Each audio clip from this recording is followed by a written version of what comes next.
Exceptional Randos show is produced live in Sunroom Studios' Base Capsule and in partnership with KLST 103.5, RadioCallisti.org. Remember to catch our Exceptional Randos live stream on YouTube every Sunday between 2 and 4 p.m. Eastern Standard Time. And if you have a story, idea, or question that you would like to share, we want to hear from you. Thanks for listening. Well, that was random. Exceptional Radio. Good evening. It is the 6th of August, and we've had a pretty exciting week. We've had some explosions in the Middle East, and we've had an explosion in a courthouse, or I guess it's more of a briefing session. It's going to happen in a courthouse, though. And we've had an explosion in schools where kids are just being crammed in like sardines, and we see that they don't have masks. But I'd like to take a little opportunity to talk about history, more specifically the History Channel. It's one of those things that I get a kick out of regularly. And today we were blessed with this image from Cracked, and it describes the strange definition of history that the History Channel seems to utilize, ranging from everything from like World War II in HD all the way to ice road truckers and ancient aliens. I mean, how can we be expected to understand history when we're inundated with so much crap, like the Nostradamus effect? Well, and then the people who watch that channel use the fact that it was on the History Channel to justify what they're repeating as a historic fact, no matter what it's even referring to. So this is how you get people like now Elon Musk talking about the fucking pyramids being built by extraterrestrials. Like, that shit is just racist. Let's just call it what it is. The ancient alien theory is racist. It works very hard to try to minimize the accomplishments of black and brown people, and in the process makes it seem like they don't know how the fuck they did shit in the past, when in reality it's just the Westerners who can't figure it out, because black and brown people figured out they can't let Westerners into their records or else they'll try to destroy them. So after a while they got wise to that shit and stopped showing the Westerners everything that they knew about. And then the Westerners like, oh, they don't know anything. It's like, no, actually they just stopped showing you their fucking records because you tried to burn them all. We've got a culture of people who probably failed at geometry, so something like building a pyramid is way beyond the scope of reality for them. Right.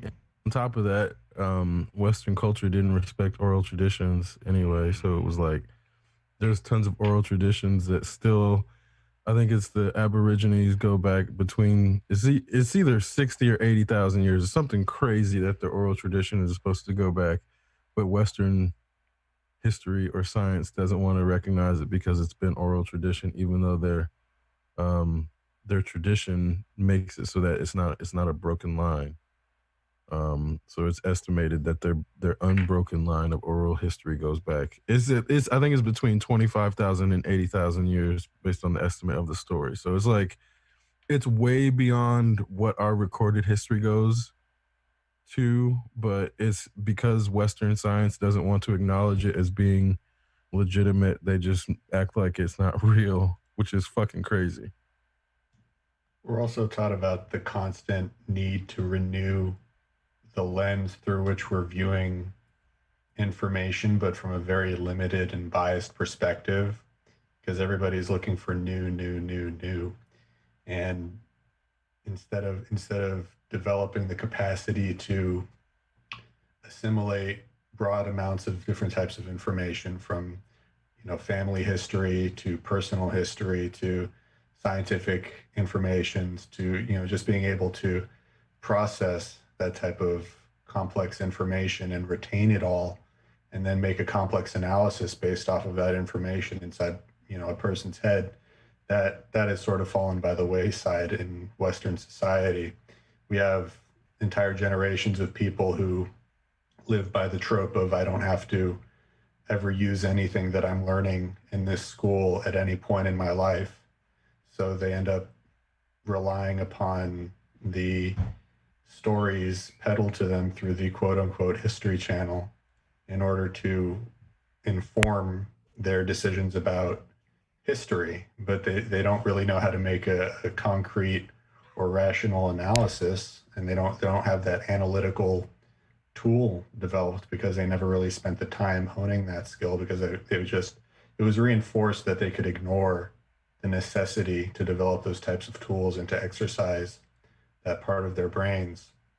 And because it's just as easy, or it has been up until recent times, it's been just as easy for somebody who ignores the need for the capacity to process information, with basically being able to just get by or to exploit other people in order to progress throughout their lives and achieve whatever measure of success they're looking for. So, I mean, people are finding that they can believe that people built that aliens built the pyramids, and they feel validated in their opinion because they make, more money than the next person. And because we also live in a socioeconomic cultural framework that rewards people who exploit people and then make money off of that exploitation, then you're left with a group of or a population of people who are content to live in ignorance and just believe people who are wealthier than them, because they think that because somebody was able to accrue wealth, they know so much about the world. Where I think we're finding, through, especially what the example you brought up with Elon Musk. I mean, if he's purporting these types of ideas and, he believes it to be true, what makes him think that he's better informed than the foremost scholars of, ancient Egyptian history in the world? What is it that makes him think that he can make those assumptions? And I think it also has to do with him just leading a successful business and not necessarily caring that success was built upon the ignorance of other people in some respects. He got invited to Egypt like 4 days ago to go see the pyramids that he claims were built by aliens, so he can see for himself like the physical history that has been recovered surrounding the pyramids. I'm not sure if he'll believe it. And the crazy shit is, Elon Musk, this dude is a fucking billionaire, and he's never bothered to go to the goddamn pyramids for himself. Wants to have a judgment about it.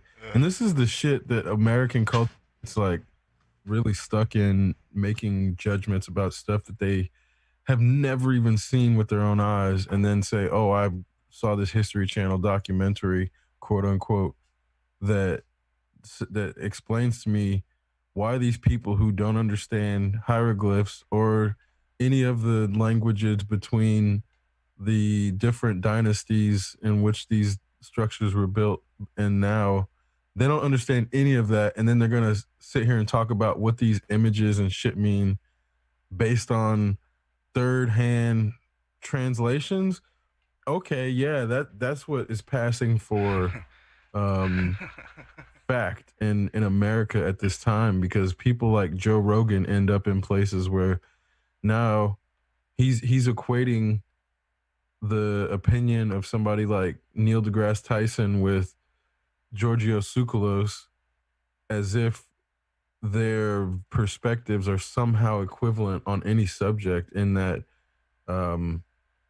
again, these people get in these positions for various reasons, but then you go look at their credentials or lack thereof, and then you're like, oh, what does this dude know anything about the subject about which he's speaking?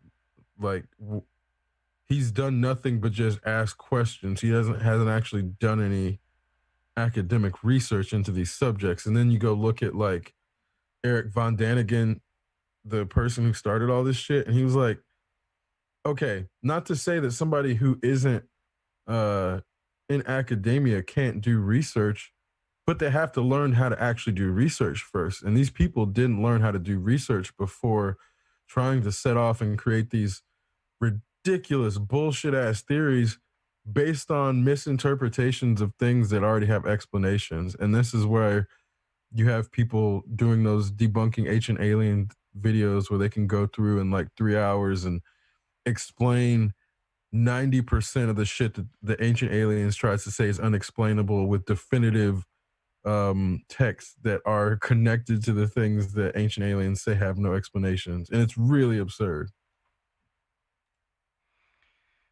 Yeah. What's funny is if you watch that show throughout, it's tough. I realize this, but his hair gets wilder and his face gets more and more booth tanned, like through the whole show. And then at some point, it gets tame. Like someone finally told him to tame his hair. We call it getting more sucralicious, as the is. At first, he's just sucralose, and then by the end, he's sucralicious.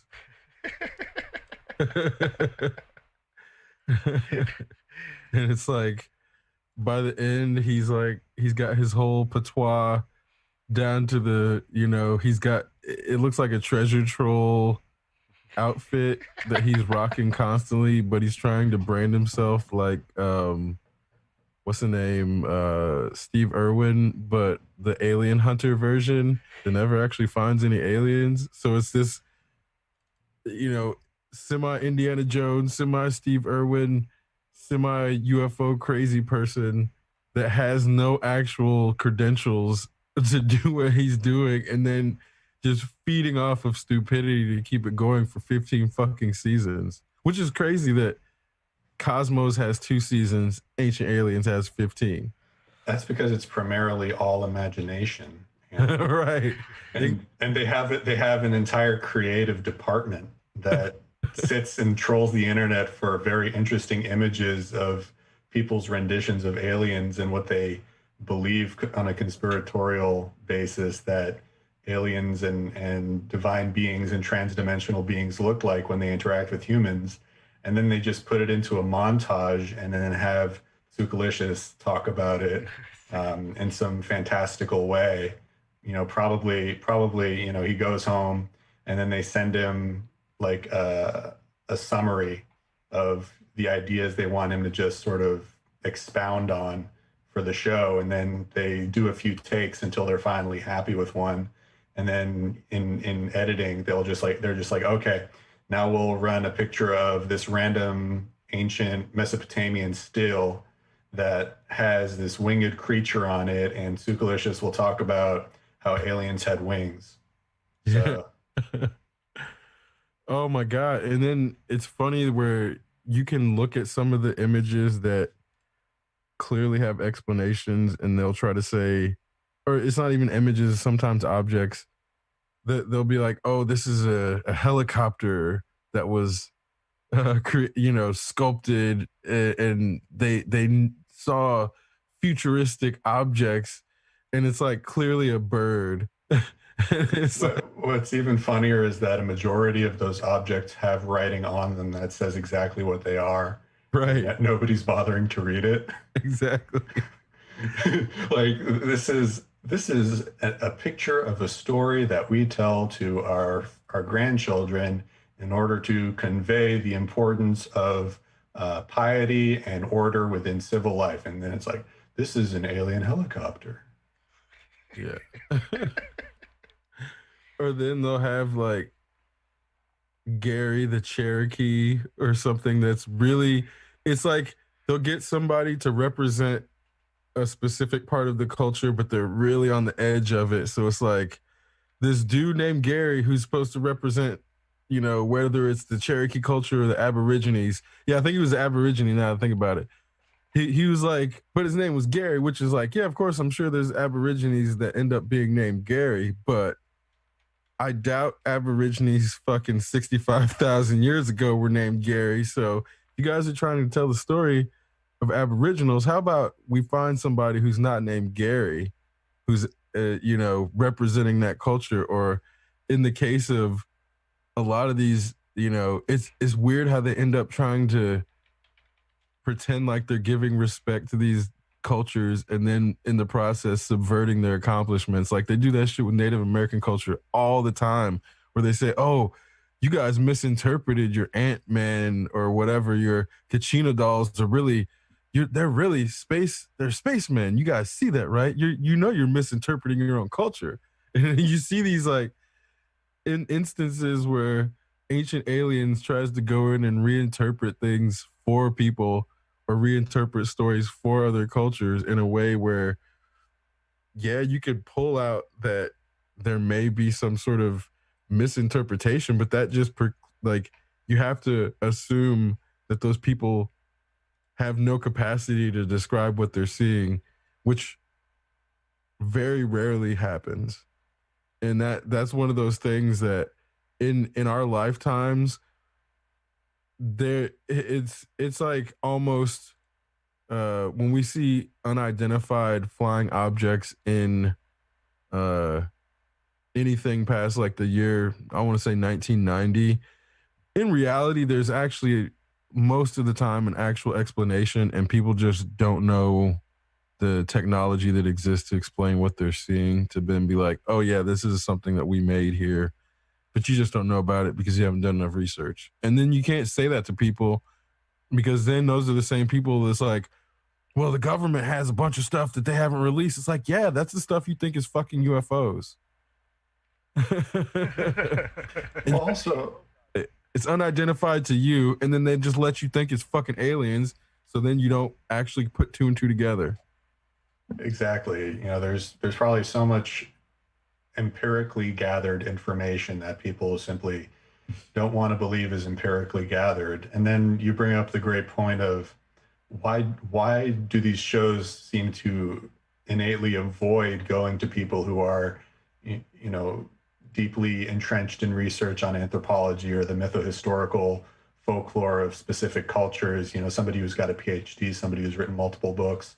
And maybe it's because those people actively avoid shows like that because they know that it's, completely, it basically serves only to obscure the culture that they've spent so much time and passion researching and trying to, discover and convey, its essential roots and its various truths and facets to the general public.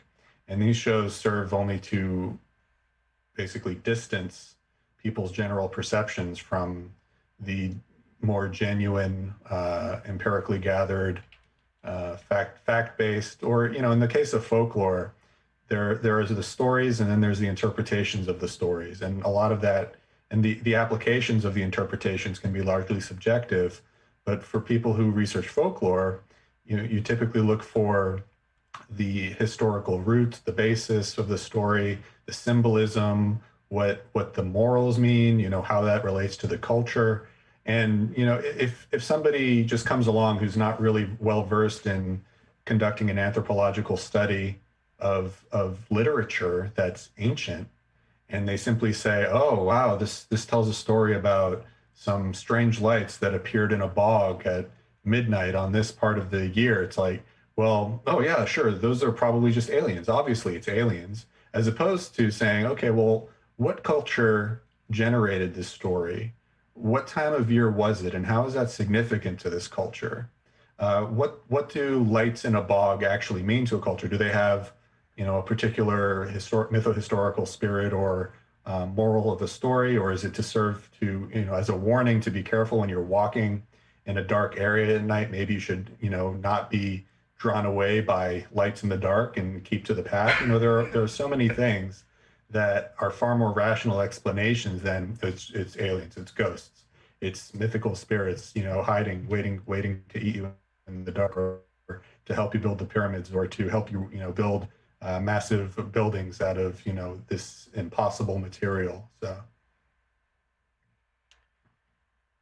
Well, and one of the things they do is they bring on people with PhDs, but if you're astute about how you watch the editing, you see that they clearly have these people in very long conversations and then get them in these hypotheticals where they then edit it out. So then it makes it look like they're confirming the possibility of extraterrestrials as their intention, rather than that being part of a 4-hour interview that they were made to think was about something else. And then the ancient alien people just threw in those questions in the middle of a 3-hour interview that they made to appear something else that was for the History Channel. Well, hopefully those professors get something for their research out of that interaction. Hopefully they get some grant or funding or some higher level connection that lets them get the actual information out there. I mean, but it isn't that unethical then, and that's like what even worse. That's like one of the worst parts about this is there's like those you don't want those people getting a mouthpiece because they're all like there's a problem with people who are willing to sell out their degrees to push agendas because then that's how you get ancient aliens with PhDs subverting black and brown people that then has the appearance of academics or academic process, but is really pseudo academic in the worst way. Because then you get they really are good about dressing up their what's it called aesthetic as academic when really it's pseudo academic. Because then they bring in people like Graham Hancock, who's written a ton of books, and he's like, oh, he's a journalist. He's been doing this shit for a long time. But what you don't realize is his area of journalism was in like something else completely. And then he switched over to try to, it's like the way that he switched to writing books was because his theories did not hold up under academic scrutiny. They look really good upon first glance, but when you break them down, they don't hold up under scrutiny. So what his rhetoric became was, oh, he didn't want to stay in academia when he has a target on his back because he has theories that are upsetting the paradigm. It's like, no, actually, academia in general loves something that is new. There are definitely individuals who get entrenched in their own theoretical framework and get tenure somewhere and then want to fight something. But those individuals don't represent academia, and those individuals represent the worst extreme of a person who has self-interest using academia to protect themselves, and that is not what academia is. So that's why when you have people like Joe Rogan who've never been in fucking graduate school trying to tell people what academia is, it's crazy. Like Joe Rogan doesn't know what the fuck academia is. He's been an undergrad. Undergrads don't know what academia is. They are around academia, but they don't really experience it. It's like maybe 1 out of 100 undergrads that actually get to experience academia because they may be working 1,000 times harder than the rest of their class and end up doing some shit with graduate students. Like undergrad is just not academia because of what academia represents and how the industrial education machine has then turned the undergrad process into its education theater. Education is, again, not to say that learning doesn't happen, but what happens in undergrad is education theater that has become part of the process of America wasting everybody's fucking time. As sorry, so it sounds like when you say education theater and the paradigm you described about the ethical considerations between whatever agreement that these PhDs who go on the show make, because I definitely see that. You know, if somebody wants to get their ideas out there, why become a mouthpiece for a show like something on the History Channel? It doesn't really make sense that you would expect for the full picture to really be presented clearly, even if it was your intent for that to be so. But in terms of the differences in effort being put on for the understanding of academia, it seems like a lot of America is kind of stuck in that undergrad paradigm that you're describing. I don't think they're even making it to undergrad. I'm sorry? I don't think most people even make it through undergrad at this point, even if they get the degree. I think that this is more to the point of the education theater. I think that what Chris is describing to me sounds like there's a machine that churns out people with degrees, and I'm pretty sure that that's the case because the general level of storytelling there's so many stories out there, but a lot of them are just sheer crap. And I see a lot of digital artwork, and some of it's really impossible looking, but it all starts looking kind of the same. and music is formulaic now, and there's just so much competition and so many people who are, they've got credentials, but I don't think that actually means anything at this point. I think the point of undergrad is to filter out who is actually capable of becoming an academic. It's a very hard filter because it presents this, you get a prize at the end, but you might not get to pass go. It seems like the History Channel has become a surrogate for education for a lot of people. Yeah. Like that is also part of the educational theater. Well, and I think one of the aspects is the student loan debt being more of the focus than the actual education, because what we're seeing is this is where we can break down the numbers and be like, this is what they're doing, and I have the numbers to prove it. This is not speculation. This is definitive. So what's happening is roughly 33 to 34% of US Americans have a 4-year degree. Okay, that's fine. Well, that's not fine, because then what you realize is roughly 42% of Americans have student loan debt.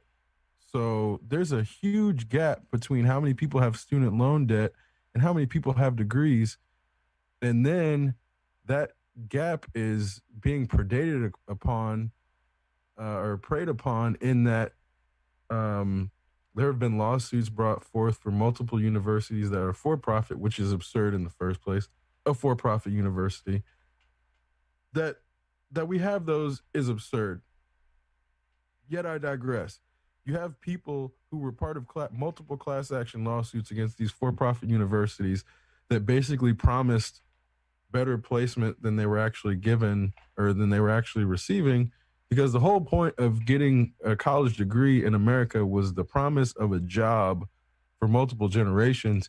And then once people stopped getting jobs, they started seeing it as something you just do after high school to go party and get away from your parents. And it started to minimize college and especially undergrad degrees and make it into something that was done for leisure and something that people do when they have extra money to go learn and not work a blue collar job, because that's what America is really all about in this weird paradigm that then started to not only minimize undergrad degrees, but now they don't listen to doctors like Dr. Fauci. So you have this gradual minimization of education to the point that now Americans have a what's the word I'm looking for? A emperor with no clothes pretending to be a leader, telling them that they don't have to listen to educated people, and they don't actually care what his education is. It's something that allows them to revel in their own stupidity, so they go with it.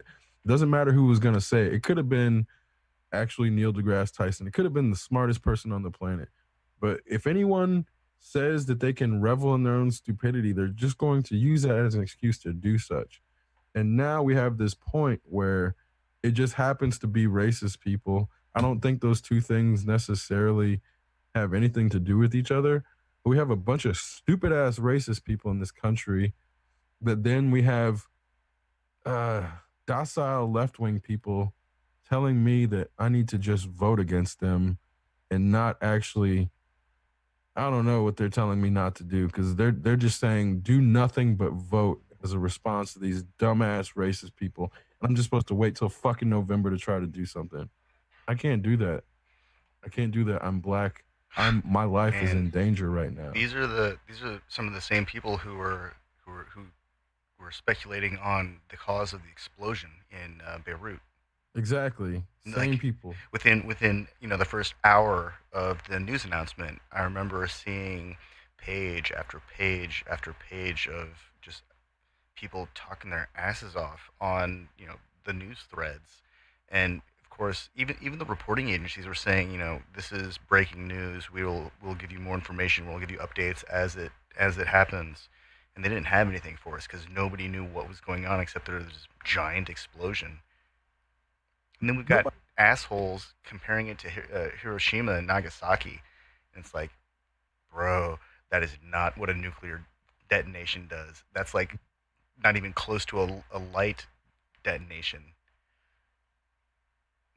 The bomb, the explosion site would have been completely flattened. There would have been a crater, and there wouldn't have been any like frontline footage of it. The Americans seem to be unhappy that it wasn't an actual terrorist attack. God.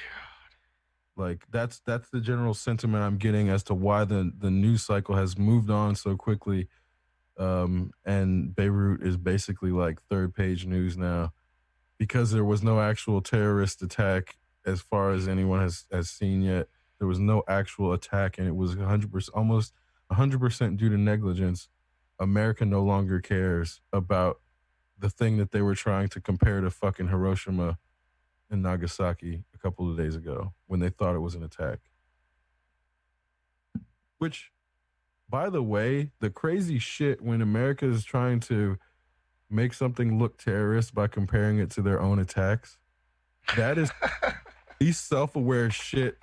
That's when you know people have no understanding of their own fucking history when they're like, man, no, these goddamn terrorists, they're over there killing people like we did. I mean, setting off nuclear bombs. I mean, patriotism. Then of course there were accusations that it was an Israeli terror attack. Let's just think about that for a second. That in and of itself is an oxymoronic, very strange, ignorant statement. It's just to say the Israeli military would first off say that they actually did something like that. They would announce it. They would say there was some reason, we identified some threat. This is what we did. This is how we did it, and this is why we did it. But the fact of the matter is, the kind of explosion it was is that should immediately tell the world and anybody who actually pays attention to situations in which Israel is involved in military activity that was not an Israeli military activity. No, seriously. Like, I mean, we were talking about this earlier in our chat room. When Israel has been killing terrorists, individual terrorists, in rooms full of people for decades, like since like the 70s or something like that, and not no bystanders, just getting the one dude or the one bad actor in the room, just taking out one person successfully for decades. They don't need to blow up an entire warehouse to kill, a group of terrorists. If that's what they're because they have what was known as Operation House of Cards, which took place in 2018. They openly claimed strikes in Iran and Syria. They're not gonna, if they strike somewhere, they're not gonna fucking hide it. Yeah. They're gonna claim it. They're gonna take credit for it because they want the people to know they did it. Yeah. To know their capability. It's just not their modus operandi to strike somebody and then pretend they didn't do it, because then that completely negates the fucking point. And then offer assistance to help clean up and restore order in the chaos. And also to take injured Lebanese people into their hospitals, and treat them. That's not, well, I mean, that's what America does when they blow some shit up and go clean the place up and install democracy. But that's not quite the same is what's happening here. That's not even near the same neighborhood of what happened. Lebanon had an explosion due to gross governmental negligence. Yeah. And massive regulatory oversight. They ended up basically losing the lives of over 100 innocent people, destroying a neighborhood, leaving hundreds of people homeless, injuring thousands of people, losing on a point of trade and commerce for themselves. And that's essentially what happened. It was a massive case of negligence. Probably, we said it was like, 6-7 years in the making? Yeah, something like that. For the record, after Israel bombed Iran, the Israeli defense minister said, I hope we finish this chapter and everyone got the message. So not only are they not gonna, they're gonna come out and say, I hope you got the fucking message. They bomb you. This is not some shit that Israel, it's not what Israel does. People, these same people that want to point at Israel and say this is an Israeli terror attack are the ones that say Jews run the world and this dumbass. These are the same fucking people, man. These are It's the the people that same complain people. about George Soros but have no idea how commodities exchanges work. Exactly. It's the same. It's the same people, man. Because the conspiracies never stop, and they always think they have the shit right without wanting to actually research the shit. They always talk about, oh, George Soros crashed the pound. Not really. Not really. There's so much shit that people get over. The hyperbole gets out of control because one part of the story is true, and then the urban legend just takes that shit to the most extreme, where it's like some part of that story is true, but the whole thing, like George Soros is a very powerful and influential man that has traded currency. A lot of people trade currency. Those people on Facebook talking about uh Forex, they're trading currency. They're not George Soros. Yeah. So it's like you gotta understand the things that people try to make these connections and be like, oh, this guy's a currency trader. He's Jewish. He did this and that. He was like this. And these things they're all connected. And it's like, yeah, there's gonna be Jewish currency traders. That's gonna happen. Just fucking proportionally. Out of the population of all the Jewish people on the planet, some of them are gonna fucking trade currency. Yeah. Just like there are Jewish bankers, there are also Jewish restaurant owners. There are Jewish, just like there are Jewish doctors and lawyers, there are also Jewish janitors, Jewish teachers, Israeli the people in Israel, Israelis across the world, across Israel, across America. They all hold all different kinds of positions in various industries. It's not all about controlling the world. And There's even Jews for Jesus, for fuck's sake. yes, That's a real thing. that is a real thing. I believe that one of the terms is Messianic Jew. They follow various aspects of the scripture as well as believing that Jesus Christ is their Lord and Savior. Yeah, no, man. There's so many different types of Jewish people. It's insane. And then, like, yeah, of course, some of them are going to be bankers and fucking foreign currency exchange traders or whatever. And it's like to then extrapolate that Just because they're Jewish. Well, that's Oh, but they're Jewish. the Jewish culture really truly values education and understanding of history. I mean, it's Absolutely. they've got it. It's built into the culture. You have to. I mean, how long did you study before your bar mitzvah? Oh, I mean, I was studying basically my whole life up Exactly. until my bar mitzvah. Like my father made sure that I knew, the history of my people, regardless of whether or not I was involved in religion. I mean, we were always Well, that's what I mean. Yeah. It's part of the identity itself is to be aware of your history and absolutely. to understand the value of education. And so when we have a group of people who, they can't even quite remember what it meant to drop a bomb on an atom bomb on another country, and then they compare it to a fertilizer combustion.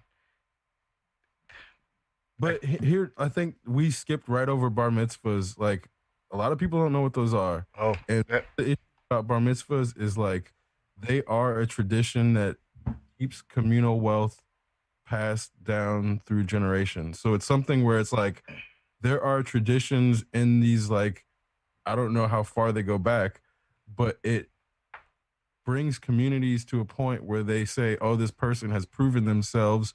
We're going to give them capital to go out into the world and be a man or be a woman, a bat mitzvah and be a woman now. And it's like these things are there for a purpose. It's not just a fucking party. There's a whole thing. Like, I've been fortunate enough to go to a few of them, and I go to the temple part too. I don't just go to the party part. And it's like when you go see what the whole event is all about, they have to prove to their community that they did the fucking work. And when they read from the Torah, that proves to the community that they care, and they care about the tradition, and they care about the history that they're the book that they're reading from and they represent. And that's like there's a whole lot to it that then when people see it from the outside, they don't understand what's happening, and they just be like, oh, Jewish people give each other money. It's not that simple. It's not. Right. Yeah, I had to study. I had to study a Torah portion for that. I read the Torah, um, basically in front of a room of people. I mean, it's the only time I've read directly, a Torah portion in front of a room of people. But I've been called up to the Torah on many occasions. I'm fortunate enough to say, just to be part of what's called an aliyah. Basically, for every section of a Torah portion that's read, somebody is called up to say a particular blessing. But on my bar mitzvah, yeah, I read from the Torah for my particular portion. I had to practice for it. I had to learn the tropes, which are the intonations that go along with every letter, every word. I had to be able to read from it. I had to be able to know when to start, when to finish. And then the money comes after, but it's the money is a tradition, and you don't always get money. Not every bar mitzvah is a wealthy bar mitzvah. Bar mitzvahs are something for people of all levels of income. I mean, people who practice Judaism across the world, not all of them are fortunate enough to, get capital, but they end up, becoming, they're viewed as adults within the religious aspect. I mean, it's not like you turn 12, you turn 13 anymore in the United States or in Israel, even for that matter, and then you're ready to get married. It's far from that. But it's more of a matter of maturity. It's a matter of taking on responsibility. It's a matter of becoming ready to sit down and learn for a longer period of time, depending on the denomination of Judaism that you follow. And then, of course, there's the other side, which is yes, it's an opportunity to get capital either from your family or from your friends or from your family's friends. It's something that happens as well. But I think one of my favorite gifts that I received from my bar mitzvah was from one of my father's coworkers, and it was a Leatherman multi-tool. That stuck with me ever since. So long after the money I got was spent. it looks like they starting around the second or third century CE. That's around the time that it seems to be recorded that Jewish girls around the age of 12 were taking on legal responsibility, and boys around the age of 13. And then it seems that it starts to be publicly recognized around the 6th century. And then by the 13th or 14th century, it's fairly common in France at that point. I found this reformjudaism.org, beliefs and practices, life cycle rituals, religious education, origins, bat mitzvah. Yeah. Reform Judaism is one of the denominations of Jewish practice. So I can't speak to the absolute accuracy of that quick analysis there, because I'm just kind of scanning for date ranges. But it looks like it's a pretty long-standing tradition. Over 1,000 years. 1,000 years. I feel like that's actually a fairly incomprehensible time scale. Well, and then people try to talk about 1,000-year tradition and never having gone to one. I mean, like, how many people will then talk about a bar or bat mitzvah that is 1,000-year tradition and never have gone to one? They feel entitled to be like, oh, this is what happens at bar mitzvahs because I saw it in fucking whatever movie, because you see them represented in movies and television ever so often. And it's not, that's not to say that some of them don't end up like that, like Wedding Singer or some shit.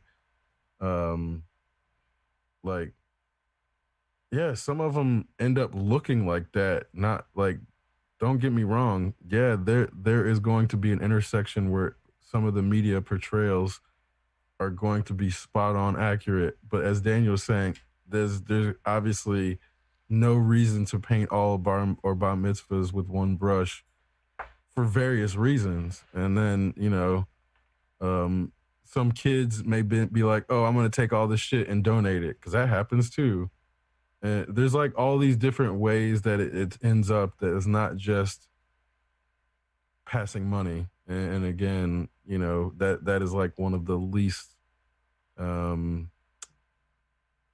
important aspects of it, I think, to make it the actual uh tradition, because it's like you're saying, you can become a man or woman without a bunch of people giving you capital in the process. Like that doesn't prove you're a man or a woman. What does Like that the fact that you sorry, go ahead. what does that say about a culture that when they think of a bar or bat mitzvah, they think it's about money? What does that really say? I mean, I know what I think it says, but it, if the takeaway from an event like that, a rite of passage is, oh, they're going to get some cash, and not the fact that they have successfully navigated some kind of traditional, uh, what's the word? Now that I think about it, it's really bad because the most recent one I remember is from Community. And what American culture does is it turns bar mitzvahs and popular media into Jewish children subjugating other people with money. Yeah, And it's like that now that I'm like thinking about it, it's like, that's really fucking yeah. gross. Like the Community one, it's real bad. It's real bad. The Bob's Burger one, yeah, it's all basically saying Jewish people use money to just subjugate people. When you really look at how, oh my god, The now framing now is that I'm is, seeing is it, fucking ooh, dirty.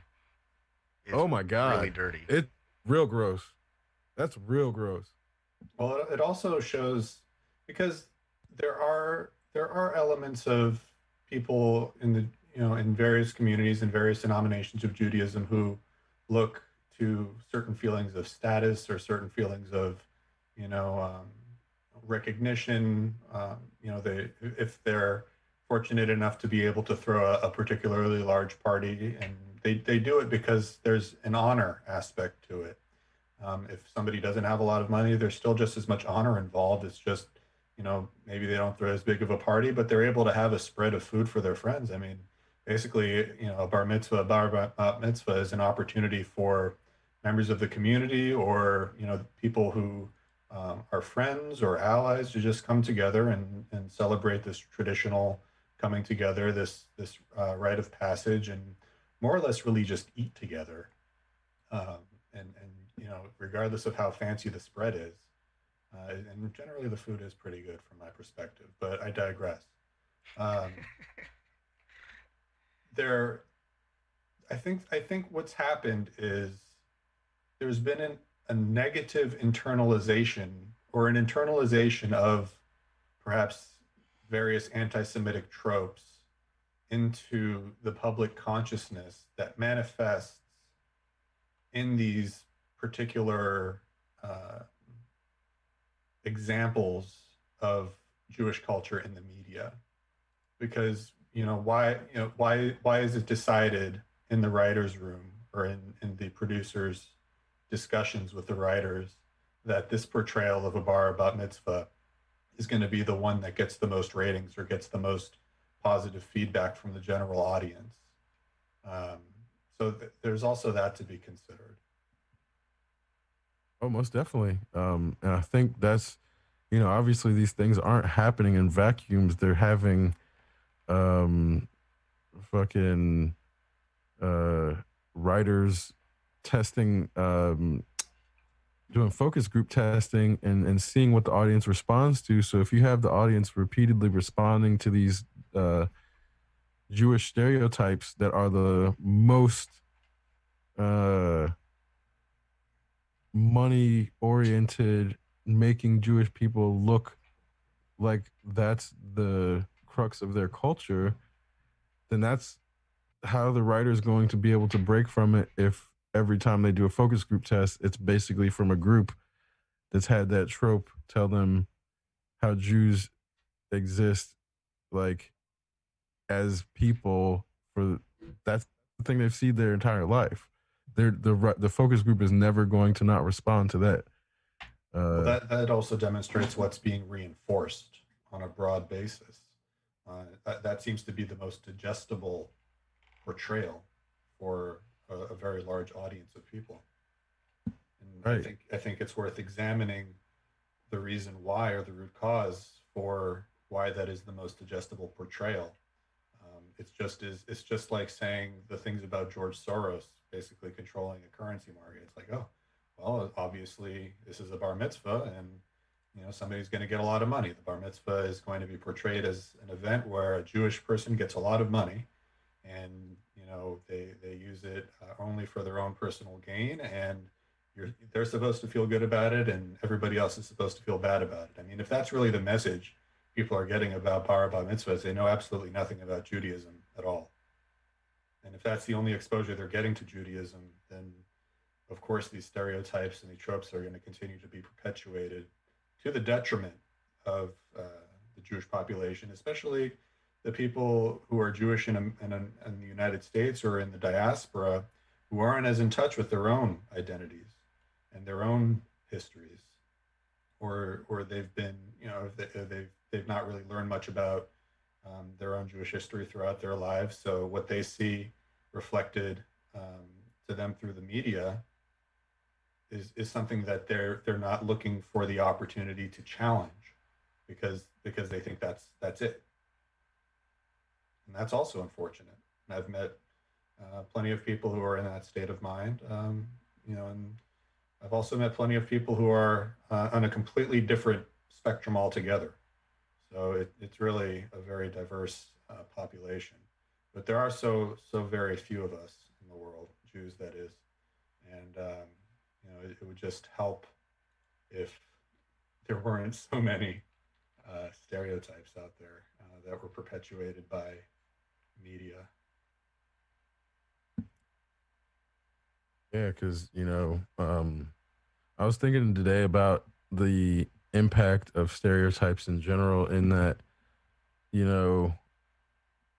I was like doing the existential thought experiment of like the implications of what are perceived as quote unquote good stereotypes, because you have what people think are good stereotypes, in that, oh, if we think you have a good quality, like you run fast or you jump high or this or that, or you're good at business naturally, that's a compliment, when in reality it's such an underhanded way to reduce people's genetic makeup to something that is easily digestible. Like, oh, this person is some sort of Asian, they must be good at math or martial arts.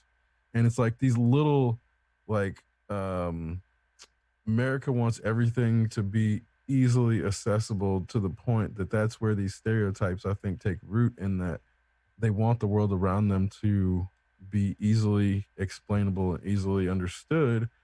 And obviously that shit's never true, but that just doesn't stop Americans. Because they will. Goes back to that educational theater. I mean, people just aren't looking past the first page of the book. They're not even reading the book. They may not even know they're holding the book. It's just the inability to practice critical thought and to wonder why they're thinking something. Wonder why they're thinking something about another person, or why they even think something about themselves.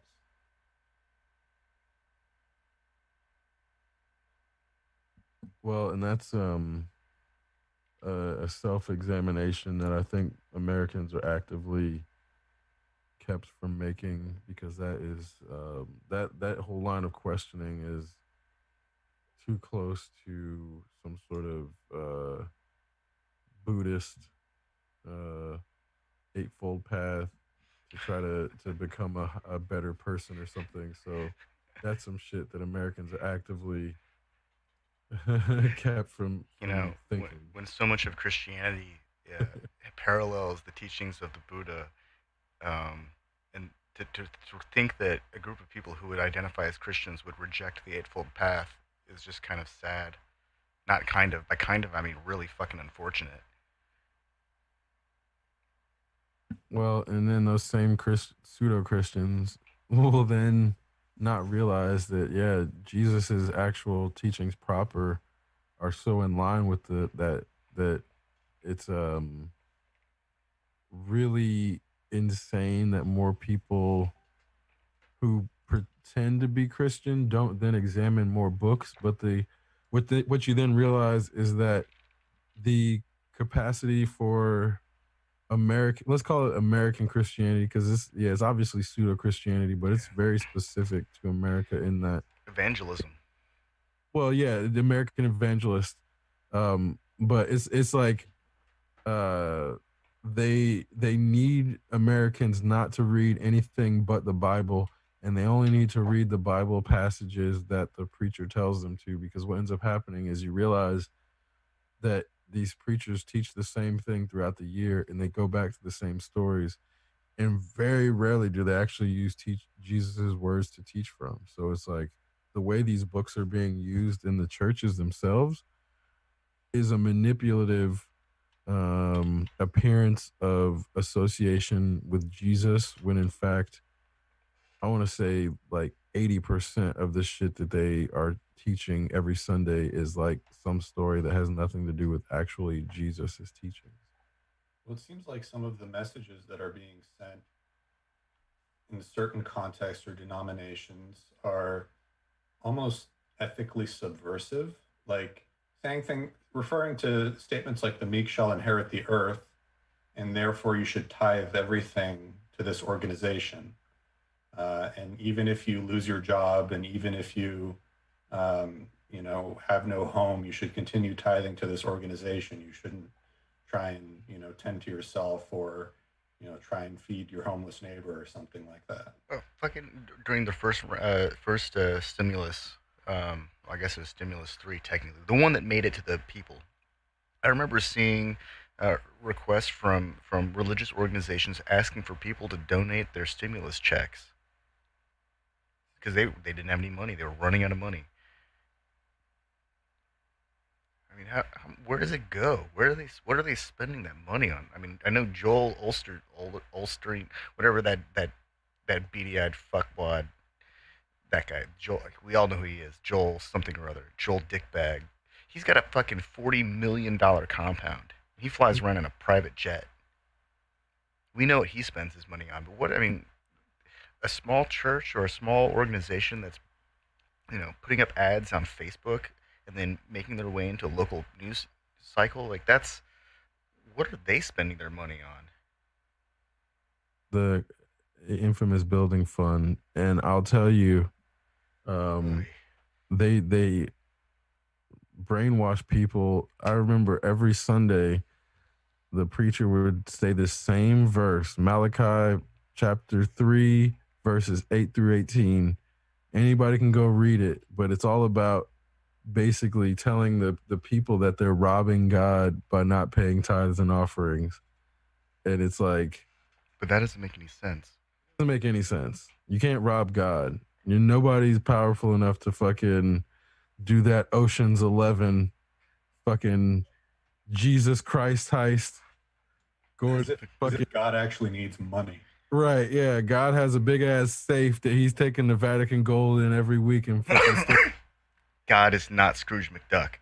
This verse, yeah, right. Yeah, God is Scrooge McDucking everybody. And this verse is like telling everybody that we're robbing God if we don't pay the tithes and offering, because God needs to fill that fucking safe up there to pave the streets in heaven with gold. And he needs pearly gates, right? You can't have pearly gates if you're not rich. Heaven runs on the gold standard. Right. Heaven's on the gold standard. Oh, man. How else they going to have their roads? Somebody got to pay for the roads in heaven. I mean, clearly. And they all drive electric cars up there. Church tax. So they got to pay for exorbitant electrical bills and electrical vehicles and gilded roads, and that's what all that money's really for. It's so that once people die and go to heaven, they can have a fancy car that they couldn't afford in life because they were giving the church all their money. Yeah, and then they can keep paying taxes. Oh yeah, that's right. You got to pay taxes. Hey, if it's because if heaven runs on the gold standard, you're damn sure going to be paying taxes. Yeah, man. And that whole ridiculous framing of God somehow needing money to then tell people, yes, give it. Because then, I don't know if you guys realize, because obviously, Daniel, you're not going to church like as a thing necessarily. No, I don't. I Yeah, don't go to church as a thing. I've been to a couple of holiday services, and also a friend of the family is part of the choir, so we've supported her. But I haven't been, just as a qualifying statement. I don't regularly frequent church services of any kind. yeah. So I don't know if people realize that there is a difference between tithes and offering. So tithes are supposed to be 10% of your weekly income. And then offering is whatever else you feel comfortable giving on top of that. So those are those are two different parts of the church service. Tithes is one part, offering is another. They often come together, but they're not the same thing because sometimes the churches break them up. And sometimes you do tithes like privately, and the offering is only what they do in the actual service itself. So you see an offering during the service. People are also giving their checks as tithes in envelopes in like a basket. So it makes it seem like they're not getting double taxed by the same entity. And then that church is not paying taxes to the state. Man, So what kind of Kool-Aid you got to drink to believe that giving an entity money more than once isn't being double taxed? It must be some damn good Kool-Aid. yeah, you have to believe that you have to toil in order to get a reward after you die. And you have to pay somebody else to reinforce that construct, or else it falls apart pretty quick. Once you stop paying somebody to reinforce that construct, they start trying to shame you, and then you start wondering why these people who are claiming to be pious are shaming you for not giving them money, and then it starts to break down real quick. Well, in Judaism, the concept of charity that we have, or what translates to charity, it's No, called that's charity, bro. That's not talking about charity. This is why I'm trying to explain this to people who don't understand. okay. Even talking about charity. This is a duty. This is not the same thing. Like, then you're supposed to go do charitable acts like In addition to volunteer. the tithes and the offering. This is your job as a Christian. This does not count as charity. Like, you're not a good Christian if you don't do these things. And that's why I'm like, I want people to understand, if they're not in these cultures, like these, like, that's why when you hear it, like, oh, they're doing charity, like, no, this is like presented as a duty, and they're brainwashed weekly into this duty as something that they then give 10% of their check every fucking week. This is not charity. This is a duty. And it's because they've been brainwashed into thinking that they are paying God.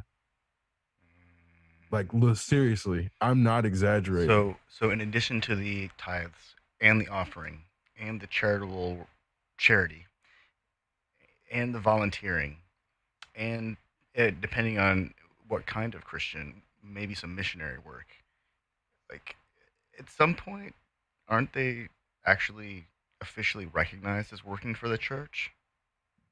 I mean, I know that you can go to seminary and then officially work for the church, but at some point, You have to pay for the seminary to get that honor. Otherwise, it's only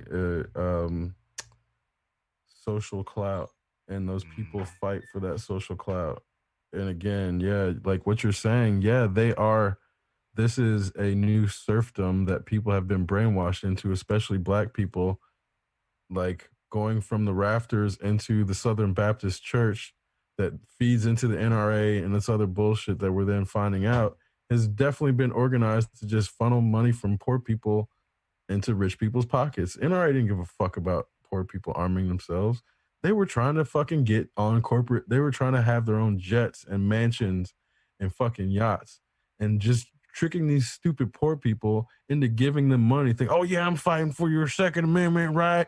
Yeah, old Jim Bob. Yeah, I'm gonna fight for your Second Amendment right. Give me that money. I'll fight. Give me your fucking NRA membership, and I'll fight for your right. Meanwhile, they're going hopping on fucking jets, just like the church. It's the same shit, just a different fucking suit, man. And that's why I'm saying, same like, shit, these different dumbass people just keep falling for the same shit over and over. Well, what about the people who are like Christian, no, American Christian and NRA members? That's like being double downed. I mean, they're getting dicked hard twice by two different entities at the same time, and all they get is a stupid sticker that says member, and maybe they get a new book every year. So what's reinforcing the brainwashing? Like how does it sustain itself? What's not? They have to get new members every year, right? Bro. I'm okay. Let me talk about Umbrella Academy real quick. This is gonna sound like it has nothing to do with it, but it does. So you have two black characters in the middle of fucking 1963 in one of the worst legal times for black people because legally we're barely citizens and at the same time we're still obviously not fucking free. We're obviously not free in 1963. These characters are so poorly written for being in this time period. And I'm sitting here like, man, what the fuck is going on? I like this concept as a show. I was here partially for it. But what's going on with these docile ass, dumbass black characters? Then I start reading into who wrote the Umbrella Academy comic book and who wrote the Umbrella Academy TV show. There ain't no black people near those fucking characters. So when I have black characters in the middle of a fucking civil rights movement, one of them is superpowers, both being docile as fuck. That's how the black people end up being fucking brainwashed on Sunday. Is because every goddamn shit I see in the media is trying to make me be docile.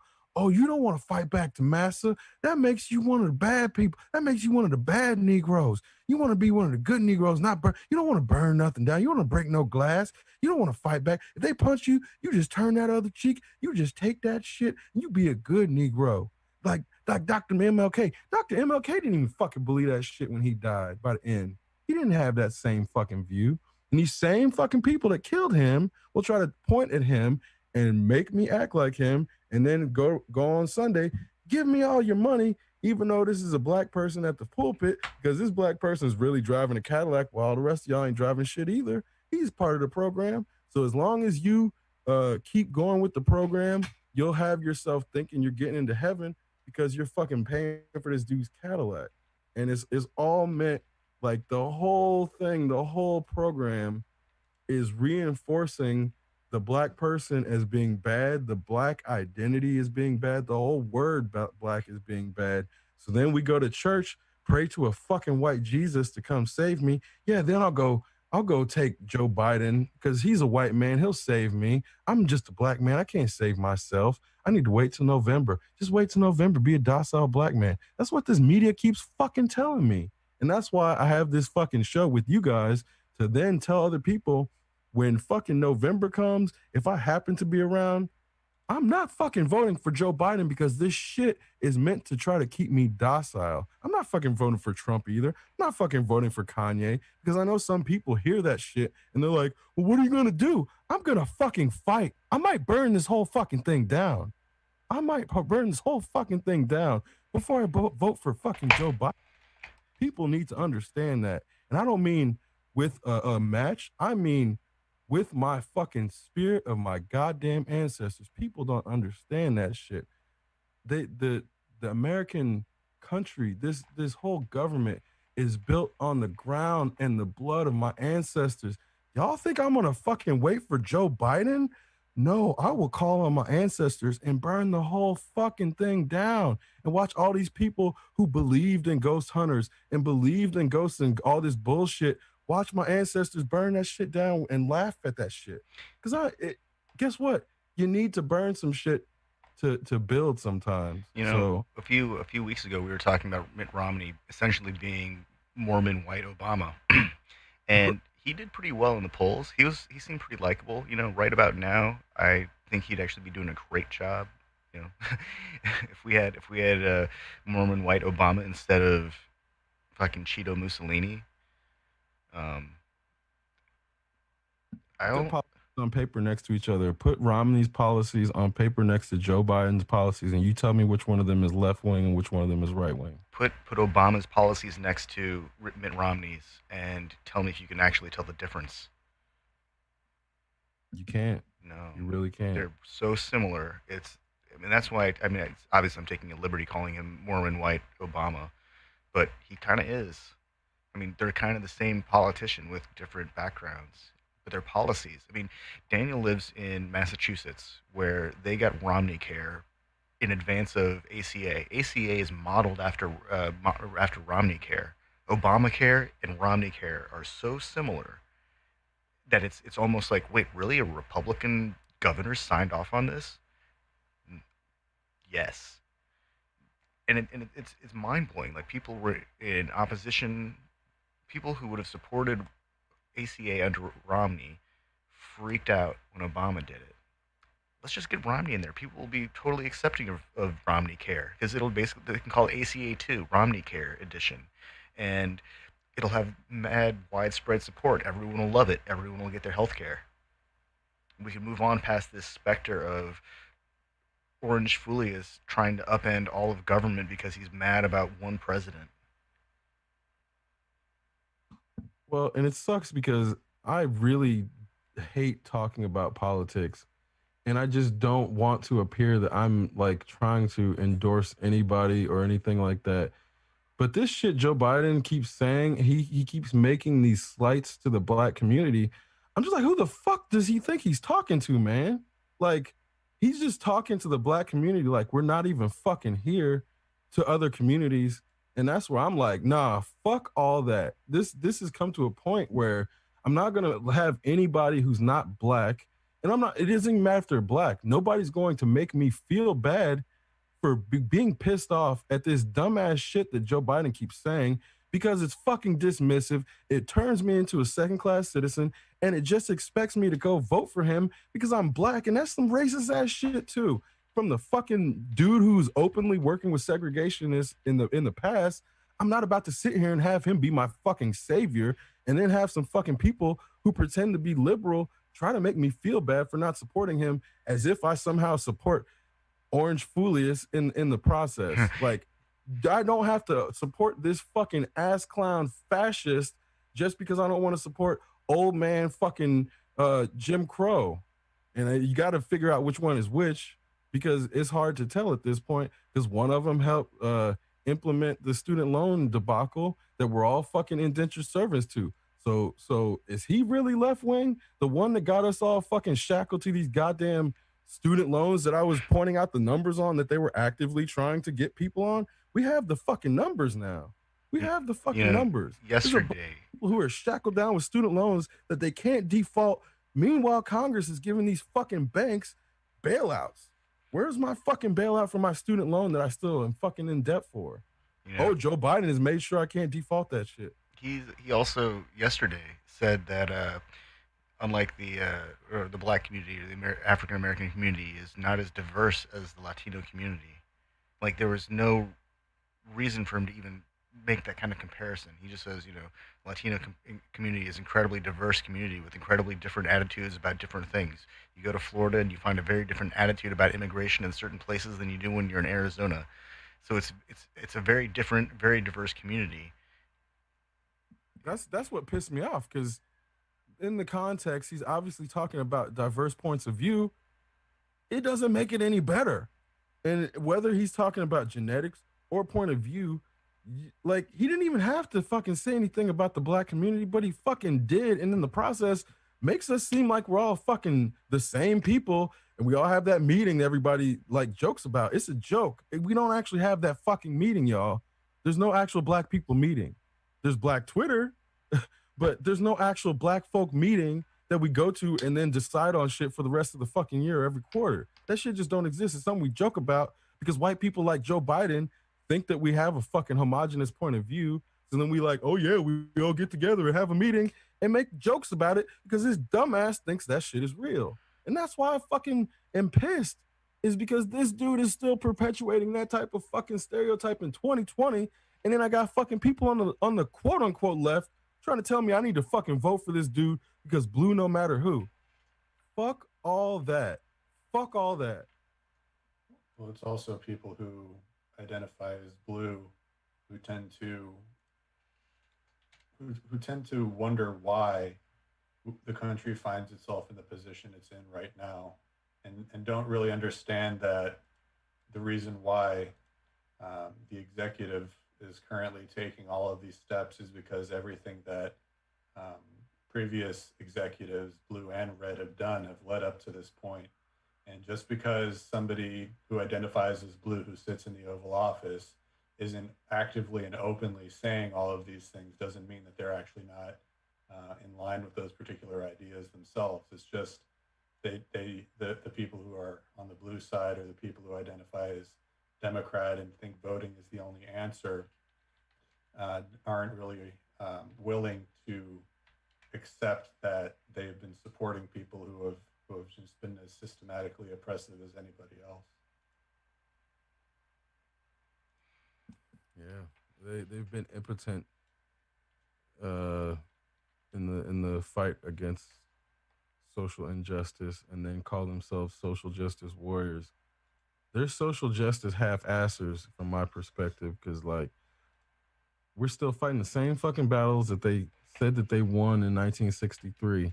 And fucking win that shit. The trenches just got moved to somewhere, and they acted like they fucking won that shit. And then they wanted to sit on their fucking little high horses, be like, "Oh, black kids need to do like." The craziest shit to me as a young black person is that I get a lot of uh what's the word?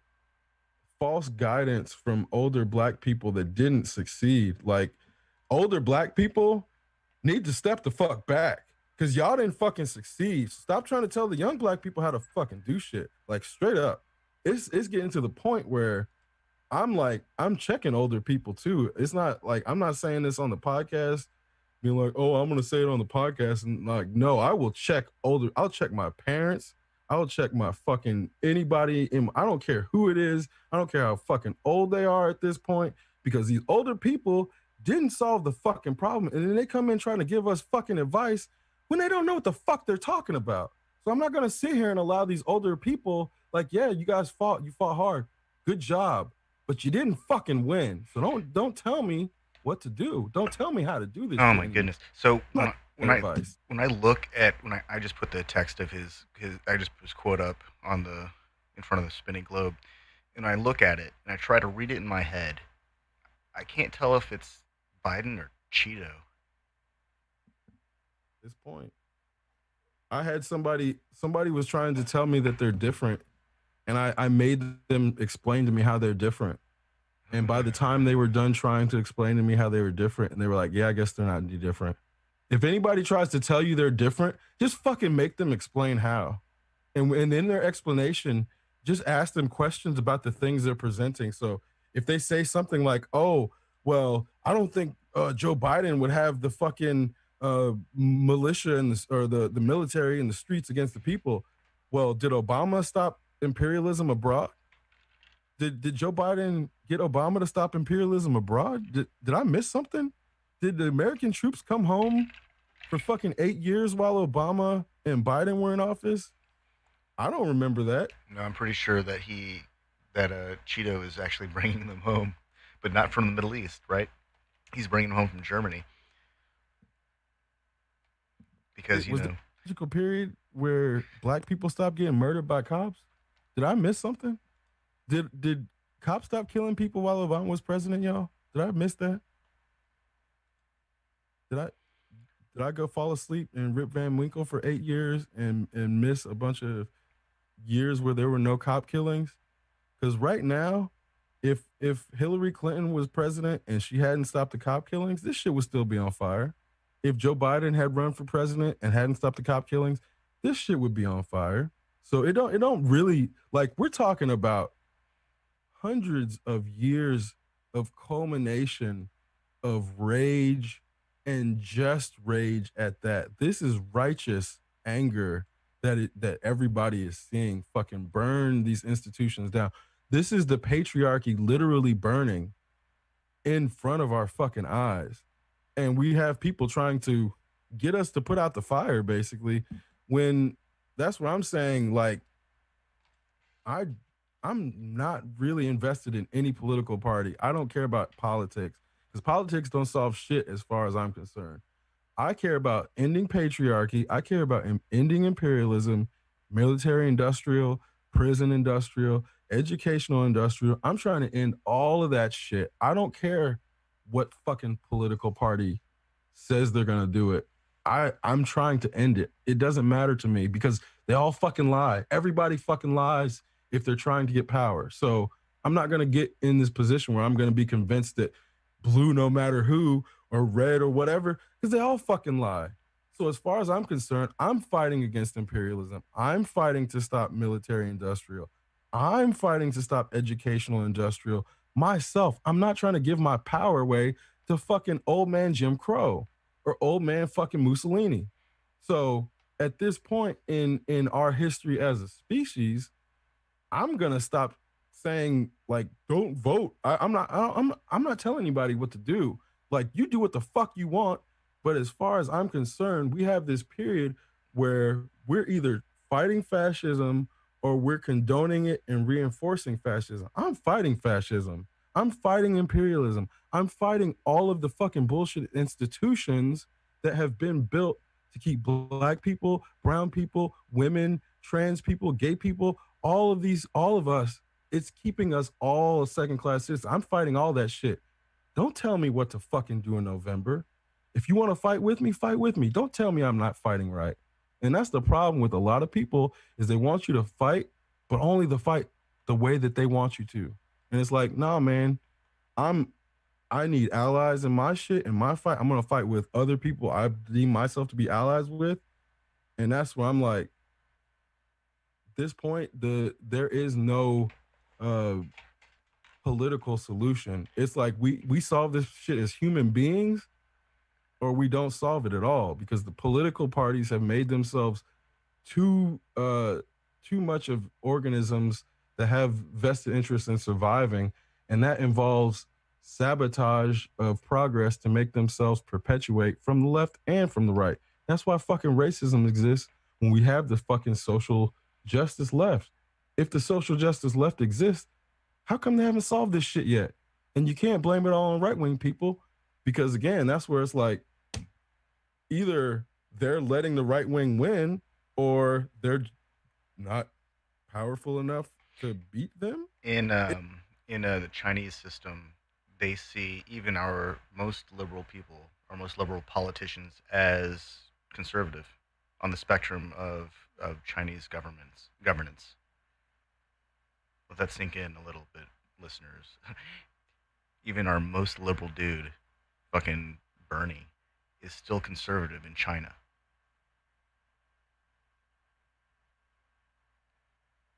Yeah, I think it's like that in most actual like liberal societies. Even Bernie is considered conservative. Like even Boris Johnson, the conservative PM from the United Kingdom, is like super liberal compared to like our crazy conservative, master in chief of whatever crap Stanica we have. They're sending kids to die or get sickness, illness things and bring it home to their parents, and then they have to shut down schools. But we're gonna let our people who've been convicted of high crimes, like just a few notches shy of treason, just get out early and go home because it's too dangerous for them. We've got to make sure they can live out the rest of their sentence at home where they're comfortable.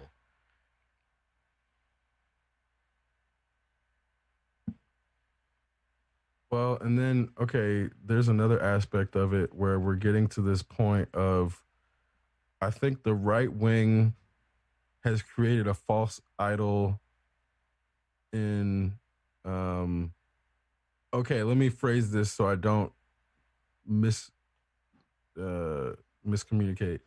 They have created a pseudo ideal of a soldier that they worship that doesn't necessarily exist in that, once again, soldiers are not homogenous groups. You have soldiers all over the board. They are diverse. They represent many different ethnic groups and perspectives. So you have on as far as the political spectrum, it's not that all soldiers are right wing, and this is some shit the left wing people do too. They assume, oh, if they're in the army or in the navy or whatever, they must be right wing, and it's like that's some dumbass shit to assume too. So you end up with these weird extreme views of the military from both sides, and then the right wing sort of tries to capitalize on these extreme views in that they pretend to be patriots by saying, "Oh, we support the troops," but anytime there's like somebody who's an actual veteran that has served that has a viewpoint that doesn't align with what they believe, they try to dismiss that person for whatever reason. And it's the same shit that is like at the base of the Colin Kaepernick um, racist response, because they act like what he's doing was disrespectful to the military when he consulted somebody in the military before he started kneeling. So it's this whole thing. It always blows me away when people who like were not in the military take it as offensive to the military. And of course, there's always that one person in the military who's like, "I'm offended," but they don't even understand what's actually going on. So I'm not going to worry about that kind of opinion. But it's the ones who take it upon themselves to speak for members of the military who have no actual, maybe their dad or their uncle or their brother or their mom was in the military, but they didn't join the military. Because then it's like that person in the military is obviously allowed to have that perspective, but then they can't use that perspective to try to negate the other person's point of view, and that's what often happens. And this is the same shit with the Candace Owen and the Hotep Jesus or whatever black person that will say some dumbass shit that then gets parroted on Fox News to then try to be like, oh yeah, this is what black people think. Oh, and even down to now, they have fucking proof.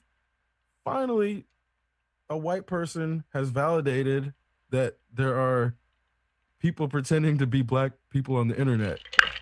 People will believe it. It's like, I've been saying that shit for so long that there are whole ass fake black people on the internet, but now somebody is finally validated as a white person. People start believing it. And it's like, this is the same type of shit where you see, like, I've been saying this for a while, but it's like, once CNN says it, it's a news story for national news, because I'm just some random black dude. I'm just cybersecurity expert who, has been studying this type of shit for multiple years, and social engineering and how manipulation happens in media. I just happen to know all this stuff. But once CNN says it, then that shit is a fact. So that's the crazy shit about, like, I just have to laugh at the way facts, quote unquote, proliferate, especially about black people. Well, when the media gets a hold of social engineering, it makes me wonder which cybersecurity expert opened their mouth. Who told the journalist? Did they experience social engineering firsthand? They trawl black Twitter for stories, like that's, I mean, not just black Twitter. They trawl Twitter, period. So you'll see a lot of shit that ends up on as CNN stories that will have been on Twitter 6 hours earlier, and that's where they go to look for information and story time. So it's like, even down to that picture of the fucking Georgia school that the kids got suspended for. Oh yeah, I've got that in the reel, I think. I follow this guy on Twitter, Free Your Mind Kid. He's like a black satirical writer, but he also posts about a lot of black issues. And he posted that image, and then BuzzFeed straight up ran his tweet with the fucking his tweet and the image from his tweet, and then BuzzFeed gets a bunch of clicks from it. I'm like, this is like, okay, there's this woman who does diversity training, and she gets paid $20,000 to $30,000 to train people in diversity. Well, she's white, and she's making like more than most people in America, not most, a significant portion of people in America make in a year, to tell other people about what it's like to be a minority or how they should handle minorities or deal with minorities, even though she's not one herself. So there's this whole system of turning black observations, creations, existence into an industry that black people don't benefit from. And that's the shit where I'm like, I'm not trying to perpetuate that system. And there's only so many ways to not perpetuate that system. And I'm not trying to be an agent in my own subjugation and my own second class citizenry. And there's so many things around me that are traps meant to make me fall into subjugating myself. I'm not going to keep doing that. And nobody it's crazy because it's like I'm doing research in a lot of different areas, and then in the process seeing these things unfold in the real world around me. So like when they find out, yes, Facebook has been censoring people who say anti right wing stuff and not doing it who against people who say anti left wing stuff, but then they call it an accident. Well, because I'm currently in Facebook jail and can't post on Facebook, I can't tell people, "Hey, told you so." Hey, told you they're subjugating me by making me unable to actually say things that represent my voice when I'm not attacking people who are protected classes, but they're making it seem like I'm attacking protected classes to then ban me from their platform. Then that shit is only valid once CNN says that shit. And it's like, oh, Chris must just be mad. He must have said something. What was he wearing? What did he type? You know, I feel like I've known you for like 2 decades almost, and there are a few times when I feel like, there's some stress in your voice, but I don't think I've ever heard you on this show actually raise your voice to the level of like mad or angry. Like definitely some moments where you're, you know, really feeling some like just channeling whatever kind of animosity, maybe circling an idea. But I don't think of you as the type of person that gets mad. You're way too collected for that. Well, and the whole reason I don't get mad is because I will break. Like, I know if I get mad, I'll break something if I let it out. So I try not to break things. And that's where Yeah. there's this whole element of being a child where you throw tantrums and then you learn not to throw tantrums. And if you get angry, you learn ways to get over that anger and not break things. And that's kind of where I've had a like what I remember, I don't remember the name of the movie, but this movie stuck with me as a kid because the whole point was at the end of the film, this black kid has been getting harassed by cops, and he's a great student. He's got straight A's or some shit. And then one night in an alleyway, some dude starts talking shit to him and he gets mad and then takes out his anger on the dude. Well, the dude happened to be an undercover cop who was non not he was in plain clothes. This is a fictional story, but this shit happens all the time, obviously. He attacks the cop. He's beating the shit out of the cop, and then the cop pulls the fucking gun and shoots the kid. Well, the kid dies. The cop gets off. They cover up the fucking story, or they cover up the reality and make this kid out to be a criminal. Well, must have been 7 or 8, so I learned that if you're black and you let out your anger, you're gonna die. Is what it comes down to in America. If you are a black male, they're gonna find a way to fucking kill you if you let your anger out. Yeah, So I learned at a very early age that if I actually let my anger out, I'm putting myself at risk of death. So I don't let it out because I know if I actually let it out, that shit's gonna start breaking, and then people are gonna use that as an excuse to kill me. That's just the way it goes as a black kid in America. So a few I details shy of Trayvon Martin right there, man. what's up? That story was just a few details shy of Trayvon Martin. Right, exactly. Trayvon. And that's what I'm saying. Like I internalized that shit at a very young age. And that's the whole reason I'm still alive. Like straight up. That's the only reason I'm still alive to this day is because I don't get mad. Period. That's the only reason I'm still alive. Period. So when I say that, people are like, oh, whatever. Like, no, black man anger is an excuse to kill us, because then what ends up happening is, if you can kill the angry ones, then all that's left are the docile ones. And then the docile ones just fall into line. And then anytime somebody starts to show anger, they fucking check the docile, or they check the angry ones and start to try to reinforce that docility. And that's when you get these fucking poorly written ass fucking black characters in 1963 with superpowers not fighting back. So that's all I'm saying as far as why I don't get angry, and why, like, yeah, the the last time, like, this, somebody saw it, so this is true. Somebody fucked with me and was like fucking with my shit, and, like, those metal shopping carts, I threw a metal shopping cart, like, over a car.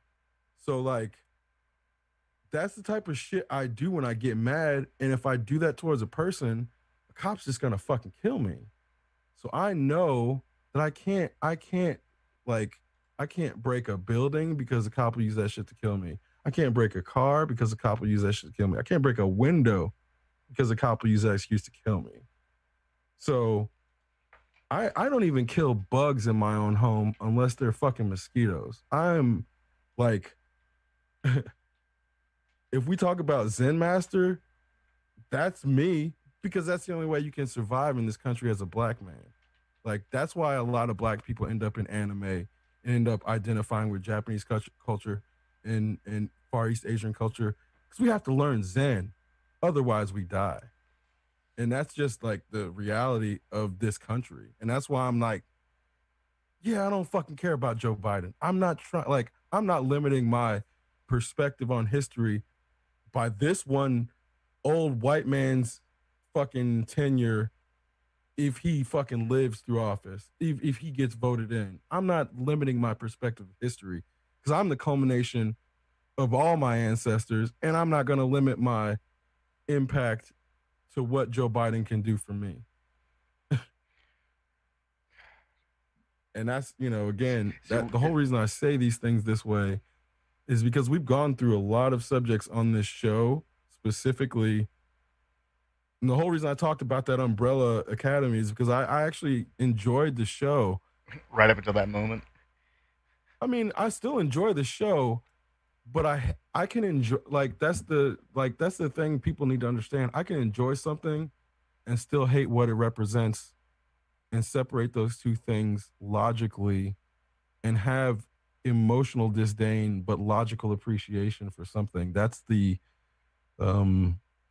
human condition. You have to be able to have those things coexist in order to not go crazy. And that's like what people don't understand. It's like, that's what Spock represents. He's trying to balance those two things, understanding you can't be all of one, or else you just go crazy. Yeah.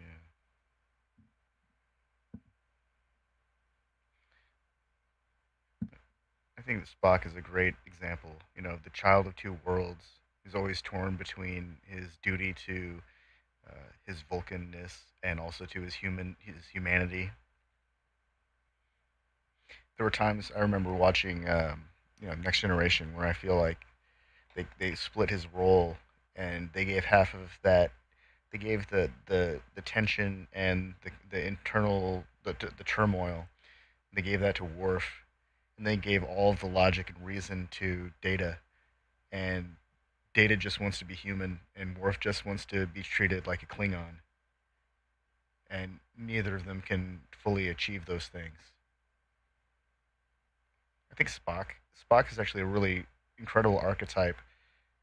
Daniel and I were actually talking about this the other night, about how he represents this kind of this thing that we all want. The desire to find acceptance.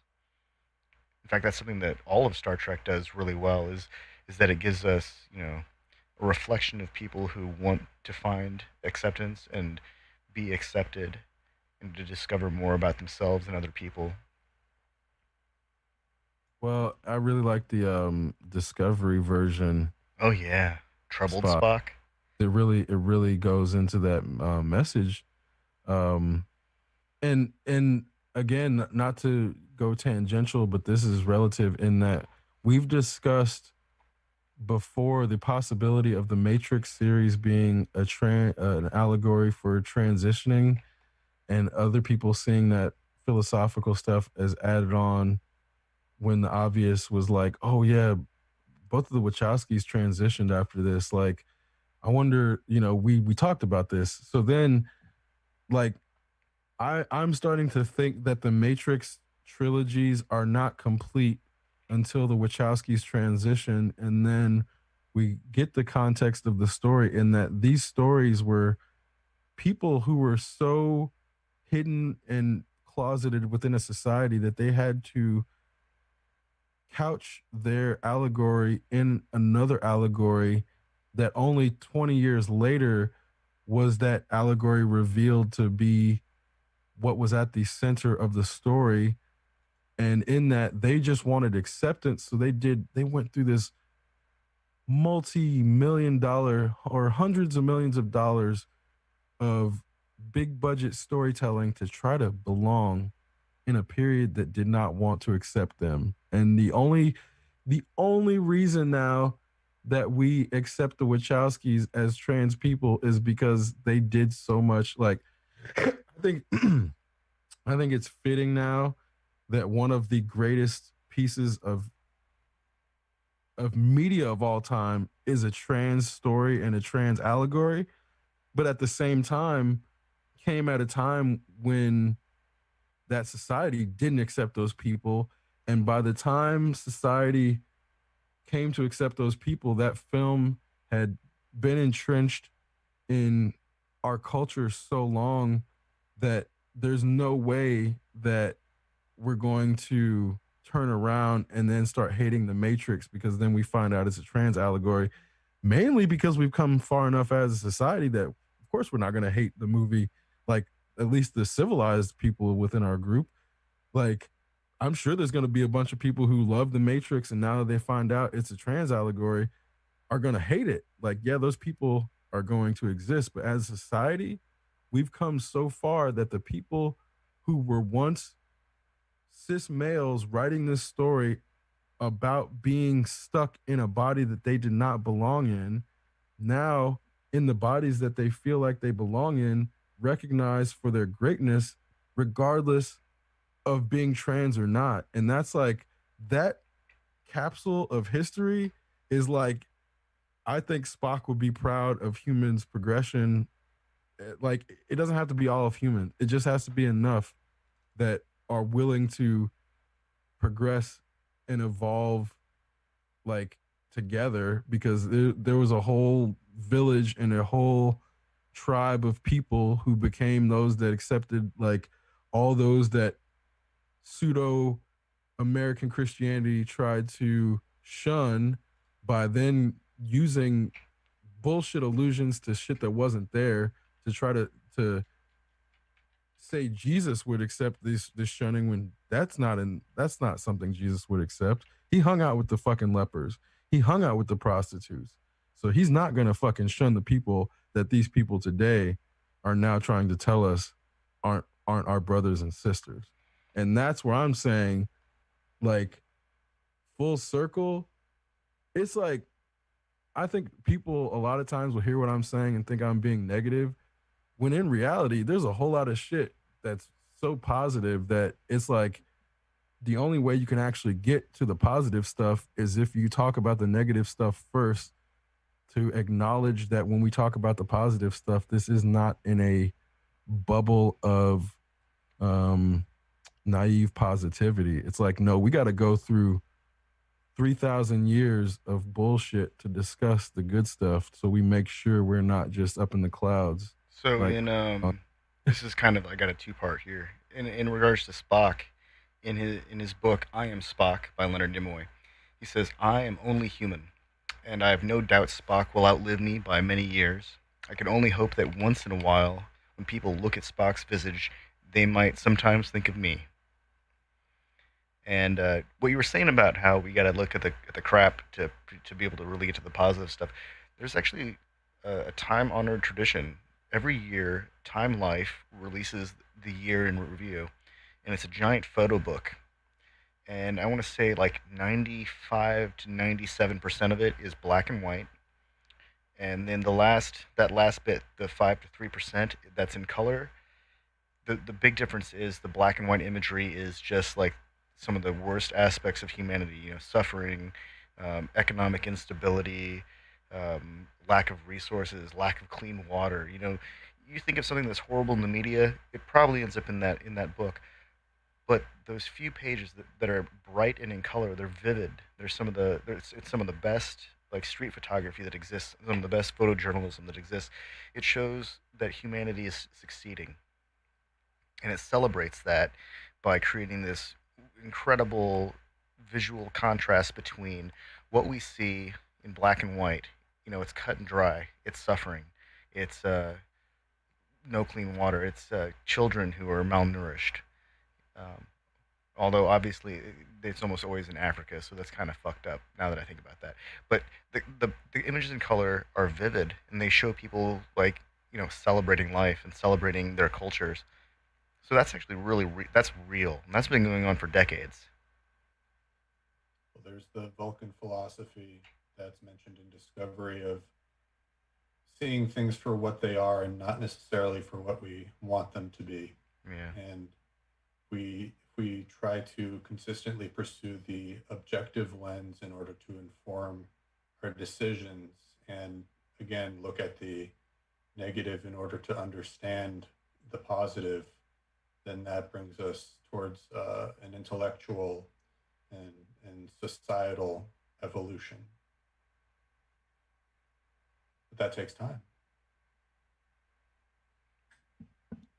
I think that also gets back to that self-reflection that you were referring to earlier, in that, you can't evolve as an individual or as a society without self-reflection, and that has to be honest assessments of all of the bad stuff in order to actually address it and move past it. I think one of the things that uh, actual progressive culture has shown is that when people make mistakes, as long as they give an honest effort to try to rectify that mistake, people are usually forgiven for the most part. As long as it's not something that's like unforgivable. People say stupid things, people do stupid things, and when they try to make an honest effort, like most of the time, humans are forgiving ass creatures. Um, and that's some shit people take advantage of, but it's also something that people can't get jaded on, in that, um, you know, especially we're constantly evolving and constantly learning. So like in the same way that, you know, trans people are a thing now, that it wasn't like they didn't really have the capacity to get as much transitional surgery like 40 years ago. In 40 years, there may be some shit that we don't even understand now, that is just something so far beyond our understanding that we have to step back and think about it. And I think that's like, people never tend to think of themselves as being in a position of not knowing. And I think that's a byproduct of Western society reinforcing certification equaling um, all knowing or authoritative to the point of not needing to keep learning. Um, but at the same time, there is a general movement towards constant learning and growth. It's just now we have to get those people with the proper critical thinking skills to not end up thinking Joe Rogan is an intellectual god or something. Well, I think what a lot of people fail to understand is that Joe Rogan is an intellectual entertainer, just like Alan Watts was an intellectual entertainer. Alan Watts had an understanding of Zen Buddhist philosophy, Eastern philosophy, and also Western philosophy at a relatively high level. And he was a prodigious writer, and he was also a public speaker, but he didn't regard himself necessarily as an expert, but more of as a intellectual entertainer, someone who could provoke thought, someone who could um, generate ideas or suggest concepts and scenarios that would then lead other people to think critically about their own interactions with their environments. What Joe Rogan seems to do is simply entertain people intellectually and provide scenarios for them to think about, but it doesn't seem to necessarily go beyond a certain critical level. It seems to maybe focus more on creating rabbit holes for people to go down and not necessarily do research on outside of the realm of this strange impossible or this strange conspiratorial scenario, as opposed to from a more philosophical standpoint. You can go down several rabbit holes, but you can also apply the moral and ethical dilemmas that you encounter on those rabbit holes to your daily life, or I can do that in my daily life, and then subsequently measure that against how I'm evolving in my understanding of my environment and how other people are reacting to me. I don't think Joe Rogan really provides that opportunity to his viewers. It just seems to be a data dump of information that is wildly entertaining and then can be shared and perpetuated along the grapevine. Yeah, I think that's a very accurate description. And then it gets to be super dangerous because then people think of. I saw someone say they get their news from Joe Rogan, and that's when I'm just like, oh no, this is That's not a news source. yeah, not at all. He's 100% information entertainment, not meant to be news. But people, because of his narrative of then saying, "Oh, I'm not trying to be mainstream. I'm not trying to be this." Then people fill in the blanks because he's not saying he's entertainment information. Then they'll say, "Oh, he must be news. He must be journalism." And it's like that perspective ends up allowing those people to then take Joe Rogan's logical frameworks and then present them in the public sphere as debate talking points. And that's how we end up with people arguing against Joe Rogan talking points, but their friends presenting them as if they thought of it. It's like, I want to say 9 out of 10 things that if it's a dude between, I want to say 24 and like 42, if he's saying some shit to sound philosophical, he probably got off Joe Rogan. Cause like, unless that dude reads books, he's probably just spouting some Joe Rogan shit to sound philosophical. Cause that's what America's doing right now. Is just like so many people are pseudo philosophers because they're Joe Rogan fans, but they don't actually care to like read philosophy themselves. So it ends up just being this like repetitive DMT trip, ayahuasca. Have you tried Same. Brazilian Jiu-Jitsu? Question. Yeah. There's a few different philosophical frameworks that these people will then go through, but they all come from Joe Rogan. And it's like, it's really crazy to see this shit play out where,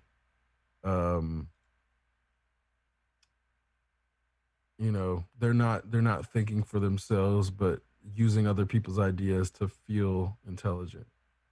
I think a lot of people fail to understand how much marketing has to do with that kind of a show. It's a product. It's literally designed to draw people in and align them with the facts and ideas without giving it too much thought as to whether it's valid or not. It's the same as going to purchase a car but not being informed about the process or the product that you're purchasing and believing everything that the salesperson is telling you. I saw someone refer to it as fact shopping. Ooh, isn't that just cherry picking? Yeah. Yeah, it's definitely cherry picking, but I think is cherry picking information is definitely the original term, but in that when people go fact shopping, it's like in the modern context of so many facts being presently available, like I think obviously when it is cherry picking. Like I'm not yeah, it's obviously cherry picking, so that's definitely not an inaccurate word, but I think what they're trying to do in phrasing it that way is like highlight the ridiculousness of people taking out the facts and just putting them in their shopping cart. It really, makes the metaphor hit home. Well, that goes back to the confirmation bias that we've discussed. Yeah, People- because cherry picking is obviously meant to reinforce a confirmation bias. So yeah, it's definitely, obviously it we're in a time when words are getting redefined and recontextualized like propaganda into fake news.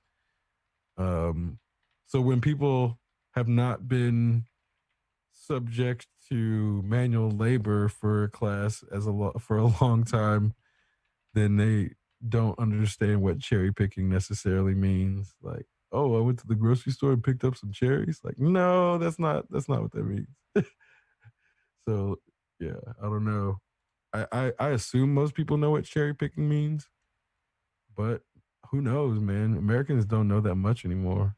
I think you would have a mixed bag of people who understood, and it could also be generational, cultural. It depends. Maybe on some parts of the country they use the term cranberry picking. Oh, maybe, yeah, that's very possible. Um, yeah, because those colloquialisms are not necessarily ubiquitous, and that's why I guess that's why they're colloquialisms and not idioms. Yeah. Well, I think on that note,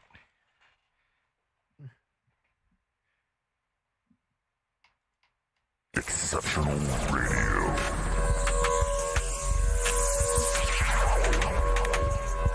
Exceptional Randos show is produced live in Sunroom Studios Base Capsule and in partnership with KLST 103.5, RadioCallisti.org. Remember to catch our Exceptional Randos live stream on YouTube every Sunday between 2 and 4 p.m. Eastern Standard Time. And if you have a story, idea, or question that you would like to share, we want to hear from you. Thanks for listening. Well, that was random. Exceptional Radio.